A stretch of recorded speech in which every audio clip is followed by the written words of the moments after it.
వేదిక పైన నా ఆప్తమిత్రులు, తెలుగుదేశం నాయకులు చంద్రబాబు నాయుడు గారు, నటరత్న, నట సార్వభౌమ, పద్మభూషణ్ నందమూరి తారక రామారావు గారు వారీసు నా తమ్ముడు బాలకృష్ణ గారు, సీనియర్ జర్నలిస్ట్ నారాయణ గారు, శ్రీమతి చంద్రబాబు నాయుడు గారు, ఎన్టీఆర్ వారీసులు జగన్నాథ్ గారు, ప్రసాద్ గారు, ఇక్కడున్న తెలుగు జనాలకి నా వందనములు.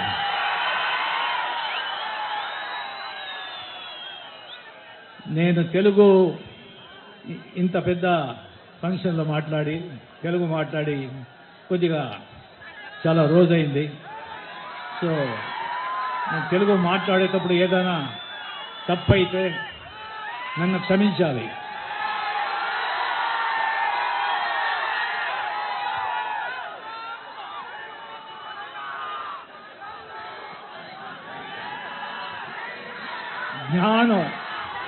జ్ఞానం చెప్తుంది, బుద్ధి చెప్తుంది ఎలా ఏమి మాట్లాడాలా అని.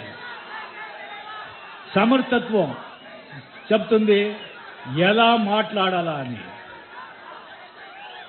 సభ చెప్తుంది ఎంతసేపు మాట్లాడాలని. అనుభవం చెప్తుంది ఏమి మాట్లాడాలా, ఏమి మాట్లాడకూడదు అని.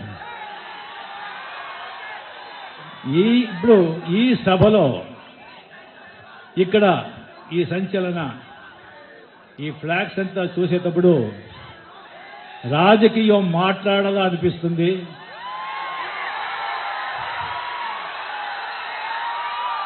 కానీ అనుభవం వద్దురా రజని, వద్దు, జాగ్రత్త, రాజకీయ ఇక్కడ మాట్లాడొద్దు అని అనుభవం చెప్తుంది. కానీ మన ఆప్తమిత్రుడు, రాజకీయ నేత చంద్రబాబు నాయుడు గారు ఇక్కడ ఉండేటప్పుడు కొద్దిగైనా ఆయన గురించి రాజకీయాలు మాట్లాడకపోతే అది సభ నాగరికం కాదు. కొద్దిగా రాజకీయం మాట్లాడితే కూడా మీ పత్రిక దయచేసి అది ఏమైనా అది ఇలాగా అది చేసేది. చంద్రబాబు నాయుడు గారు 30 ఏళ్ళ నుంచి నా మిత్రులు. 30 ఏళ్ళు. నా మిత్రుడు మోహన్ బాబు గారు పరిచయం చేయించారు. పరిచయం చేసేటప్పుడే మోహన్ బాబు చెప్పారు, ఒరే పెద్ద నాయకుడు అవుతారా అని. హైదరాబాద్ వెళ్ళేటప్పుడంతా నేను చంద్రబాబు గారిని కలిసేవాడిని, మాట్లాడేవాడిని. ఆయనతో ఒక్కొక్కసారి మాట్లాడేటప్పుడు నా జ్ఞానం పెరిగింది. ఆయన విషన్ జనాలకు వచ్చి ఎంత మంచిది చేయాలి అని 24 hours సర్వతా అదే ఆలోచన. అండ్ ఇండియన్ పాలిటిక్స్ మాత్రం కాదు, వరల్డ్ పాలిటిక్స్ కూడా ఆయనకు తెలుసు. ఆయన వచ్చి ఒక దీర్ఘదర్శి, ఈజ్ ఎ విజనరీ. ఇది నేను చెప్పేది కాదు. ఇండియాలో ఉన్న అన్ని పెద్ద పెద్ద పొలిటీషియన్స్ వాళ్ళకంతా తెలుసు చంద్రబాబు గారి ఘనత ఏంటి, ఆయన టాలెంట్ ఏంటి అనేది. ఇక్కడ ఉండే వాళ్ళకంట బయట వాళ్ళకి చాలా బాగా తెలుసు. ఆయన విషనరీ ఇదే ఎగ్జాంపుల్. 1997లో చెప్పారు ఆయన 2020 విజన్ 2020 అని. ఐటీ ఎలా ఫ్యూచర్ ఉంది, ఎలాగవుతుంది, డిజిటల్ వరల్డ్ అప్పుడు ఎవరు ఊహించలేదు, దాని గురించి ఎవరు మాట్లాడలేదు. ఆయన అదే మాట్లాడే మాత్రం కాదు, అదే హైదరాబాద్ని ఐటీ సిటీ, హైటెక్ సిటీగా మార్చి ఈవెన్ బిల్ గేట్స్ లాంటి వాళ్ళు, బిజినెస్ టైకూన్స్ వాళ్ళంతా వచ్చి అప్రిషియేట్ చేసి వాళ్ళ కంపెనీ అంతా ఇక్కడ స్టార్ట్ చేసి అది వచ్చి అమెరికాలో ఉండేప్పుడు ఉంది, అమెరికా ఆస్ట్రేలియా అంతా ఉంది. ఇప్పుడంతా 1000 కాదు 1,00,000 మంది తెలుగు జనాలు ఆ ఫారిన్లో వచ్చి ఐటీలో పనిచేసి సుఖంగా సంతోషంగా లగ్జరీగా బతుకున్నారంటే దానికి ఈయన కారణం.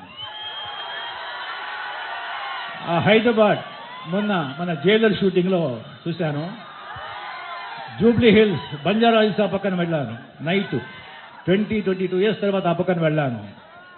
నేను ఇండియాలో ఉన్నానా న్యూయార్క్లో ఉన్నానా నాకు అర్థం కాలేదు. ఆ హైదరాబాదు ఆ ఇండియాలోనే ఇలా ఉంది. ఎకనామికలీ అది ఎంత ఇదవుతా ఉంది అని అందరికీ తెలుసు. అది నేను కొద్దిగా ఇప్పుడు విన్నాను. చంద్రశేఖరరావు గారు, శ్రీ మాన్యశ్రీ చంద్రశేఖరరావు గారు కూడా దాని గురించి చెప్పున్నారు. సో అంత పెద్ద చంద్రబాబు నాయుడు గారు నాకు వచ్చి ఎప్పుడు ఆయన పదవిలో ఉంటేనూ సరే, పదవిలో లేదంటేనూ సరే, ఎప్పుడు అపాయింట్మెంట్ ఇస్తే అడిగితే అప్పుడు వచ్చి నా అపాయింట్మెంట్ ఇచ్చి కంప్లీట్గా నాతో మాట్లాడతారు. నా జన్మదినంలో నా ఏ ఊళ్ళో ఉంటే ఫారిన్లో ఉంటే కూడా ఎక్కడుంటే కూడా ఫోన్ చేసి నాకు శుభాకాంక్షలు చెప్తాడు. ఆయన ఇప్పుడు 4 months బిఫోర్ ఆయనతో మాట్లాడే ఒక సందర్భం దొరికింది. ఇప్పుడు ప్రతిపక్ష నాయకులు కాబట్టి అంత పని ఉండదు. సో నెక్స్ట్ ఫ్యూచర్లో ఆంధ్రప్రదేశ్ ఏమేమి చేయాలి అని 2047 కానీ వచ్చి ప్లాన్ వేస్తుంటాడు దీర్ఘదర్శిగా. ఆ ప్రాజెక్టు ఆ ప్లాన్ అంతా జరిగిపోతే ఆంధ్రప్రదేశ్ ఇండియాలో ఎక్కడో వెళ్ళిపోతుంది. అది జరగాలి ఆ దేవుడి వల్ల. అది జరిగేదానికి ఆయనకి ఆ దేవుడు ఆ శక్తి ఇవ్వాలి. ఆ ఎన్టీ రామారావు గారు ఆత్మ ఆయనతో అంత ఉండి అది జరిగించాలి.